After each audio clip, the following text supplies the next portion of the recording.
കെട്ടി ജലീൽ വിഷയത്തിൽ പ്രതികരിച്ച് ബാലാവകാശ കമ്മീഷൻ റിപ്പോർട്ട് ആവശ്യപ്പെട്ടെന്ന് ബാലാവകാശ കമ്മീഷൻ കാസർഗോഡ് പറഞ്ഞു. കുട്ടികൾ അപമാനിതരായോ എന്നറിയില്ല. വാർത്തകളുടെ അടിസ്ഥാനത്തിലാണ് നടപടി. ജില്ലാ ചൈൽഡ് പ്രൊട്ടക്ഷൻ ഓഫീസർ റിപ്പോർട്ട് സമർപ്പിക്കുമെന്നും കമ്മീഷൻ അറിയിച്ചു. നമ്മൾ റിപ്പോർട്ട് ആവശ്യപ്പെട്ടിട്ടുണ്ട്. ആ റിപ്പോർട്ട് വന്ന് കഴിഞ്ഞാൽ മാത്രമേ ഇതിനകത്ത് ഇനി എന്ത് നടപടി സ്വീകരിക്കണമെന്നുള്ള തീരുമാനം കമ്മീഷൻ എടുക്കുകയുള്ളൂ.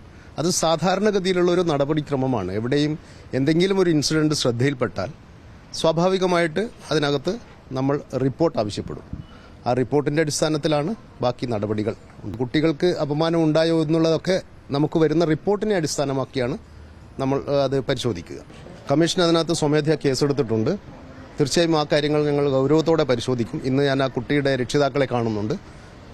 വൈകുന്നേരത്തെ ഇവിടുത്തെ സിറ്റിംഗ് കഴിഞ്ഞ് തിരിച്ചു പോകുന്ന സന്ദർഭത്തിൽ തന്നെ കുട്ടിയുടെ രക്ഷിതാക്കളെ ഇന്ന് കാണുന്നുണ്ട്. കണ്ടതിന് ശേഷം അവരുടെ കൂടെ മൊഴി രേഖപ്പെടുത്തി കാര്യങ്ങൾ പരിശോധിച്ച് തീരുമാനമെടുക്കും.